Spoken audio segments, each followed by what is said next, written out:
Library Connection. I'm Mandy Cantrell from the B.B. Comer Library here in Sylacauga. I'm glad to be here today, and I want to thank TV47 for all they do to help us put on our program, and Chris especially. Today, joining me is our performer for today, Sean Driscoll with the Story Ship. So thank you for coming in early. My pleasure. I'm used to you early. Oh, wow. I do a lot of early. Do you like, well, you came in, was able to get set up some at the library, and now it's going to come to TV.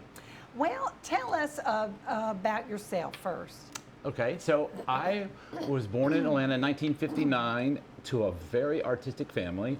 Oh, wow. Everybody was either a dancer or musician or a painter. My father was a painter. Now, back in the 60s, he had to have a regular job, but my mom, all the girls, my sisters, 5 brothers and sisters, all danced and all did music. My brother did music, and my dad was a record critic and had 10,000 records there at least, because the company would send them for free. And so we listened to a lot of music and a lot of art. He would take us to museums. So I was filled with artistic things, you know. That's wonderful. And so with that, I developed a sense of aesthetics, I think. And a good deal of intellectual thinking was brought on through that, I'm sure, in conversations. So my father would corner me and play all kinds of music, from Bach to weird music like Frank Zappa, or like jazz or old Mississippi blues or whatever. And all this influenced me. And they also had us start to learn the guitar at age 6. And we started in classical guitar. That was the very beginning. My brother and I, and we were in Atlanta at the time, and it was late 60s and or mid 60s, I guess. And so I studied very hard and practiced very hard. And the more I practiced, of course, the better I got. And I got pretty good at it. I did some radio, did recitals, the normal things that you do as you're learning. And then eventually there was a program that came through called Young Artists. And they were out of New York, but they were in Atlanta at the time. And the idea was that they would pay performers to go out into the schools and into the museums or into libraries and do shows just to educate the audience. And so I was playing classical music and literally got paid by the time I was 14 to go do shows, and that's where this all started. That's wonderful. Yeah, it was a neat beginning, and I had to have my mom or dad drive me around to the shows, and it was very good. But I quickly learned that if you're a performer and you're doing kids, you can't just play classical music. That's true. They'll start floating away and losing concentration. And so I started doing storytelling first. And I told a lot of stories at first based around the music. And then I also started a little bit of dabbling in magic. And, and so I went through that process of learning to perform early on. And it was very interesting to me, too, because I also had terrible stage fright. Horrible stage fright. Oh, really? Even though you're on stage or performing all the time? It must be like my life's mission to figure out how to deal with it. And I finally did. I finally got totally relaxed with it in 99% of the cases. But it was very helpful to be out in front of people all the time and always trying to make things better. And so eventually I graduated high school and decided I wanted to go off to college to study classical guitar. And I auditioned at a number of places and got in a few, but I found that I could get a scholarship and get money to Florida State, where I finally kind of settled at Florida State and spent a good part of the 80s, almost all the 80s, there studying guitar with a fellow named Bruce Holzman. And he was a magnificent teacher.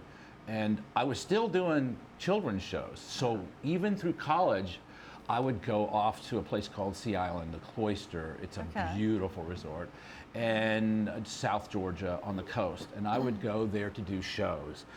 And I would play concerts in the evenings and then do children's shows. And I spent my summers that way. And I also played in really high-end, like country clubs, golf clubs, and all that kind of stuff. And did little programs and little recitals around, and was able to make money. And it was an interesting mindset in our family. The parents, my mom and dad, were like, you're on your own at 18. If you stay here, you're paying rent. There's no Okay, yeah. college money. There's nothing. Right. So it motivated us to be incredibly focused. All of sure. the kids were like, okay, I got to get out here and make a living. How am I going to do it? And Right. so I would be constantly thinking about that at 15 and 16 and 17. What Wow, am I going to yeah. do?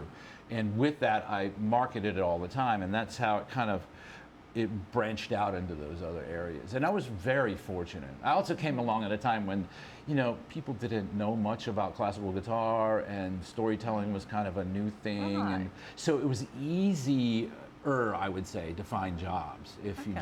you just hustle a little bit Right. or a lot, you got work. You were the only one Yeah, doing that type there was of very few something people. new. Now there's tens of thousands, but you know, it was none hardly in Atlanta, particularly doing the children's side of things. And but as time went on, I was figuring that with the children, attention spans were getting shorter. Yes. And we found that, you know, concentration in storytelling, it's been in decline for decades Yes, now. it has. And so I decided I would start working in animation and visual effects to try to keep the kids captivated. And so the shows naturally kind of progressed slowly. So in 1989, well, I should back up and say I became a professor of music for 9 years Okay. in Savannah. So I kind of moved from Florida State to Sea Island to Savannah, where I became a professor of music and taught classical guitar, built the program up. And it was a very good experience for me. But I got to a point where I felt like it wasn't growing much more. And Right. so I decided and I enjoyed performing so much, and I was doing it all along. Right. So it Just was, do it full time, huh? yeah, do it full time. It paid great, paid a lot better than teaching at the college. And but even through all the years teaching at the college, I did go do the kid shows in summers Right, and okay. all along. I would break up and go out and tour and do the children's shows, and still did the guitar concerts and did a lot of weddings. So it was a big, Oh, I bet. big cash thing. Yes. And I had one short excursion in life where Okay. I decided I'm going to do the corporate thing. I'm going to start a company, and I'm going to get rich, and I'm going to Oh, do yes. something on the internet, and it's going to be sound and audio technology. And so I started a company, and it kind of flopped a bit, but then I got a partner, and we were putting on the internet music, sound effects, pictures, Oh, everything needed interesting. in multimedia presentations or Okay. movie development. And we put this all together in 1996, 97. And it did really well in terms of getting it together. I flew all Yes. over the country. Here I am, like Mr. Guitar Player, all of a sudden wearing a tie, going into, corporations Yes. to ask for contracts and negotiate Sure, contracts, and had lawyers, and I'd inherited some money, so I set up these arrays of computers with Yeah. servers, and we put together this whole online service called Media Merchant. And at first, we felt like I was doing really well. I did some great deals with Alpha Graphics and Kinko's, and Oh, here I was, the corporate guy. So we got it all set up, and everything looked like it was going to be great, and we were really excited. And then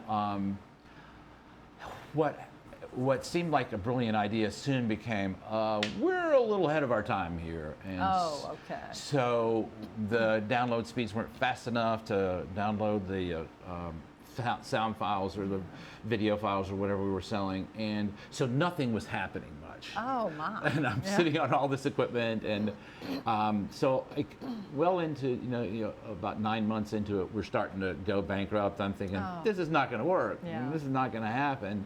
And about the same time, I'm going through a divorce, which was terrifying. I'm sleeping at the office and showering at the Y. This is like the typical entrepreneur story.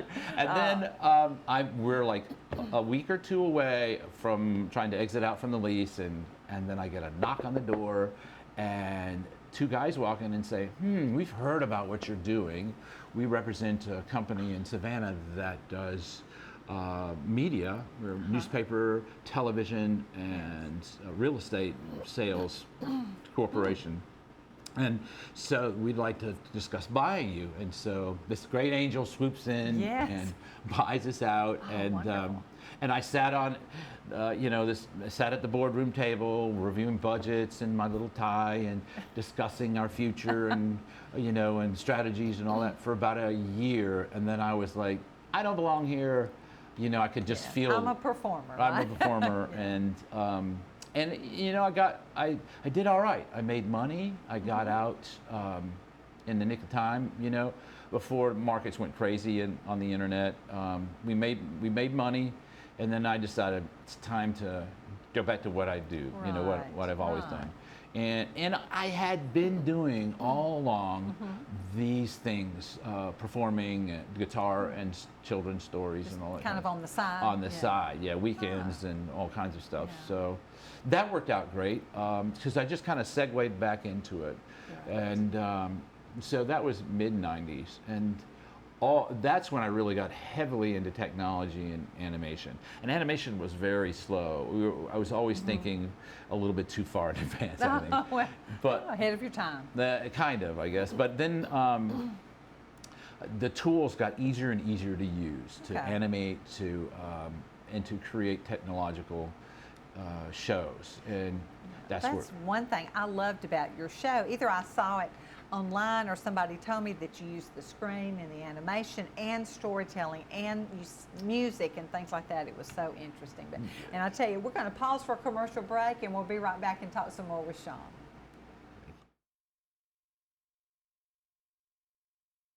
The Maxie Veazey Senior Adult Activity Center offers the senior citizens in the Sylacauga and surrounding areas lots of fantastic activities throughout the week. Sewing, ladies bridge, quilting, game-o-rama, ceramic classes, bingo, travel club, and lots more. It's all at the Maxie Veazey Senior Adult Activity Center located next to the J. Craig Smith Community Center in Sylacauga. Don't spend any more time alone. Get out, make new friends, and have fun.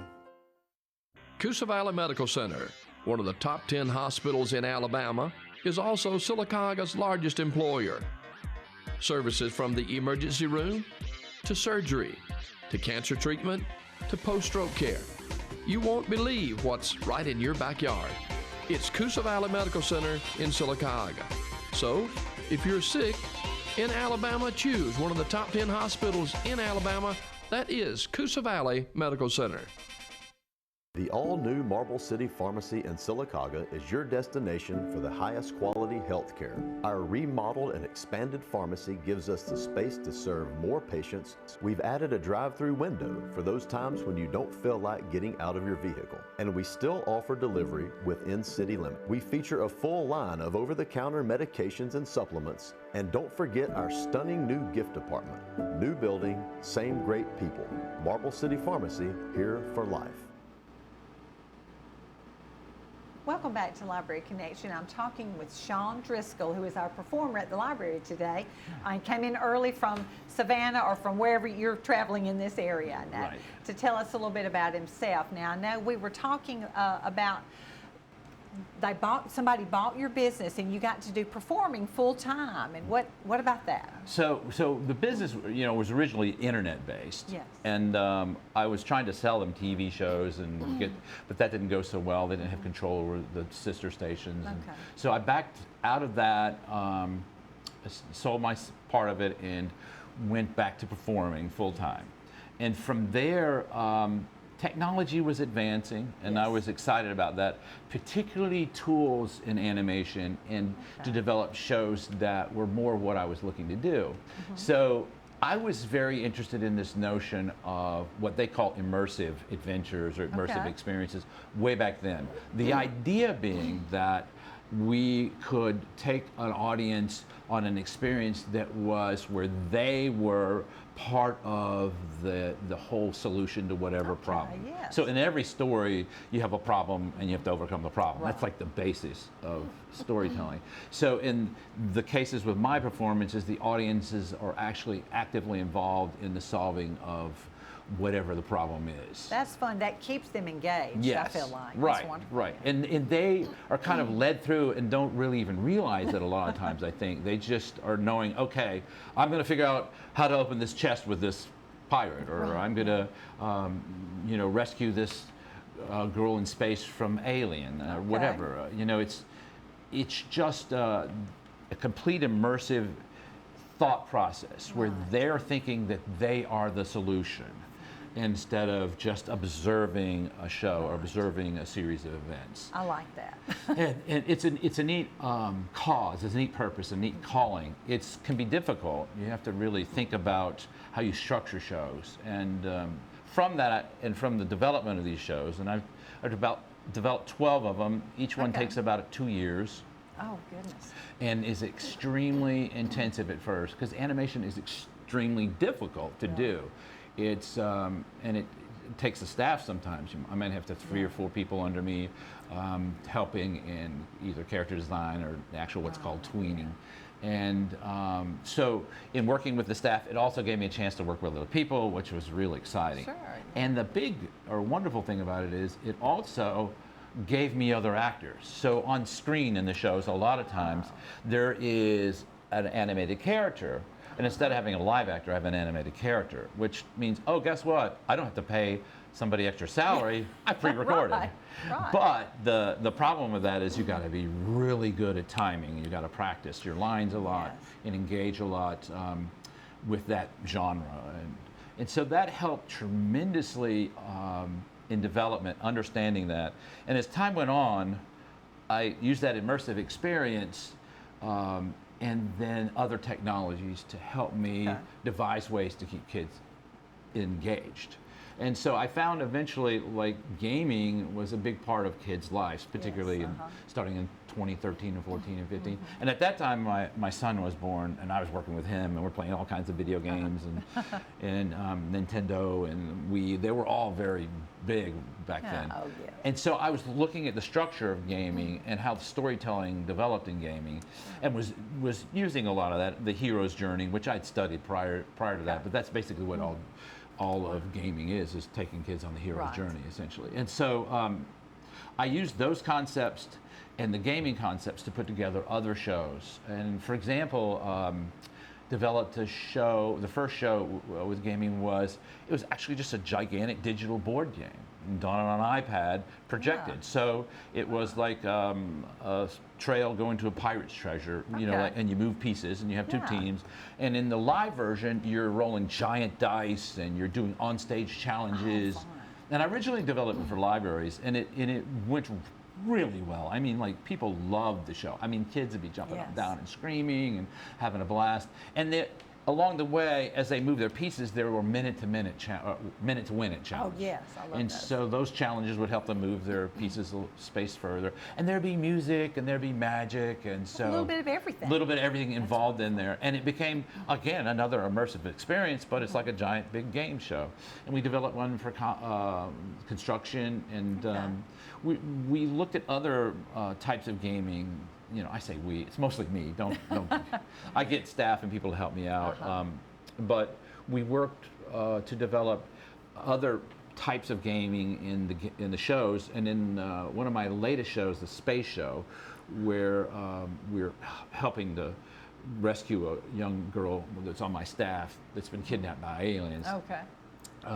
We looked at, how can we get the kids to actually fly the spaceship through the show?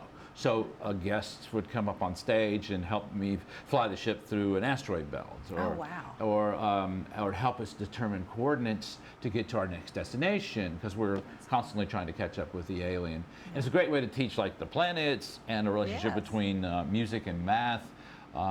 It's a very unusual show in that we combine all those concepts. And so I do a lot of work in schools. You were asking me about that earlier. And it's a really interesting process to think about, how am I going to take a show that works for the general audiences and apply it to a school setting where I can dissect the show somewhat to do general audiences where it's not all education, it's just all out fun. Yes. And then yet do another version where it's educational. And the more I've gone along, the more I'm getting bigger and bigger theater shows and traveling all over. We did a tour out west this year, and up north, and up through the Mississippi Valley. So the idea was to grow shows to bigger audiences. Yes. What's interesting is these shows have the ability to really reach larger and larger groups. So I can build bigger props, bigger screens. Now I can fill a 40-foot stage and do bigger things. And I've done shows now up to 10,000 kids. Oh my goodness. Yeah, big. big. I wouldn't say that would be my favorite. Oh yeah. You can't get as venues. personal with them. Yeah, and it's overblown for a single guy, single performer to be Yes. out. We are expanding and adding a new performer this year. I mean, to help out with. And your company is the Story Ship. The right? Story Ship. Yes, yes. I love the Story Ship. name. And you can find that at storyship.com. And it's all over social media at the Story Ship, just Right. everything, Facebook, YouTube, all the rest. And but we do a lot of expanding and growing right now into bigger venues and bigger audiences. Sure. But we do also libraries, because that's a huge part of summer. There's tons and tons of libraries, and lots of schools, and interspersed with theaters all around, and travel all over the United States at this point. That's exciting. Yeah. I love that you have a screen, but it's not like we're sitting kids down in front of a movie. No, I mean, not at all. It's part of the program. Right. I mean, when you are looking at a starfish on the screen and you reach your hand behind and pull out the starfish puppet, it's cool. The They kids go, love it. wait, how did he do that? It is great. And sometimes Wow. I'll jump in the screen and bring out characters that were once animated and turn them into puppets. Yeah. That's today's show, as a matter of Okay, fact. good. So sometimes I'll become animated, and then the animated characters become puppets or become real in their mind. It kind of blurs the reality from, from theater. Right. Well, we're going to pause for another commercial break, and we'll be right back and talk some more with Sean.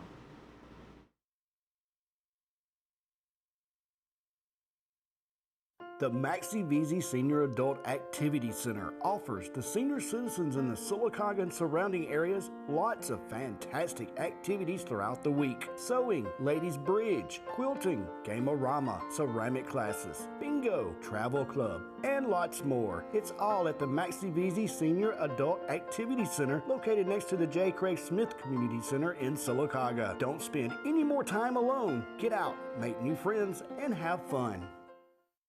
Coosa Valley Medical Center, one of the top 10 hospitals in Alabama, is also Sylacauga's largest employer. Services from the emergency room to surgery to cancer treatment to post-stroke care. You won't believe what's right in your backyard. It's Coosa Valley Medical Center in Sylacauga. So, if you're sick in Alabama, choose one of the top 10 hospitals in Alabama. That is Coosa Valley Medical Center. The all-new Marble City Pharmacy in Sylacauga is your destination for the highest quality health care. Our remodeled and expanded pharmacy gives us the space to serve more patients. We've added a drive-through window for those times when you don't feel like getting out of your vehicle. And we still offer delivery within city limits. We feature a full line of over-the-counter medications and supplements. And don't forget our stunning new gift department. New building, same great people. Marble City Pharmacy, here for life. Welcome back to Library Connection. I'm talking with Sean Driscoll. He's our performer today, the Story Ship. Right. And the show today is the Circus King. I have to make sure I don't get those confused. But I'm very excited about it. It's been a lot of fun to talk with you and hear about your story. Yeah. So we've gotten up to, you're doing performances full-time all over the country. Now, Oh, yeah, gosh. and got to where I can fly them. I can pack them and ship them and fly. Just show up and Oh, fly. I didn't think about that. Yeah, and it makes it, for the big theaters, I can't do that, and that's gone really well. We did shows in New Mexico, and it was so fun, and so that's opening up even more and more venues and making it a lot easier from driving all the time. Oh, it's a lot of driving in the summer from library to library to library Oh and my other gosh, places. yeah, like very. And that. schools are the same way. But I've learned, to focus on certain markets really well. I mean, I have a very good idea about how to go about the process. This is a crazy part of this whole development. I even franchised this company when my son was born, and the whole plan was to have tons of performers out there, and it went really well. The franchising part did. I spent a lot of money and developed all this training, and it was as though I was this is going to be great. I'm going to get rich and tell my story and do all my other stories, get the word going, but I went to a point where I just developed it, and then another company was like really interested in buying it. We were talking in deep talks and got this deal lined up that looked like it was going to go through, and then the stock market crashed on Friday. We were supposed to meet on Tuesday, and then they pulled out. And timing is everything. And so I kept the franchise idea in my pocket, and then 10 years later, I said, okay, we developed more shows. I'm going to do it. And I took it out there, and I had a young lady who did it and did really well. She moved to San Diego, but she had twins and more kids. And then she's like, I don't know if I can do this. And she didn't do it after that. And I just tried after that and found it very hard to find performers, that were on a level. And people that wanted that kind of commitment. And but now we're at a different place in time. And interestingly enough, the world of creativity and empowering people to be creative is vastly different than 2006. And even 2015, everybody is much more on a level of wanting to be themselves, be creative, do some amazing things. And so there's a lot more interest there. So now I have some folks that are very interested to expand this thing out and do bigger things. So you'll be seeing more of us. Good. All around. Good. That is exciting. Well, I can tell you, the reason, like I said, I loved your show is you have some animation, and kids love a screen. You have puppets. You have music. You sing. Yeah. I don't know if you ever played the guitar. It's kind of hard to do that while you're performing. Yeah, I do. I mean, I do just accompaniment sometimes. And I have done shows like that, but I don't do them currently in these shows. It's a lot to keep up with. Yeah, but you're active. You're up and around and singing and talking with the kids, and it's so much fun. Yeah, I have the two-minute rule and a 30-second rule. Yes. The 30-second rule is the kids have to be engaged doing something. Right. They have to either be helping with a magic trick, they have to be either singing a song with me, or they have to be replying to or talking with an animated character. So they are consistently engaged. And then every 2 minutes they have to get a laugh out of it. So that's kind of the... Well, last year when you were here, we didn't have any trouble with all that. Yeah. I appreciate you being here. We're out of time. I've enjoyed hearing more about you, Sean. I appreciate you being here. My pleasure. Thank you. Thank you so much. Looking forward to the show. Me too. And thank you guys for joining us on Library Connection. Thank you.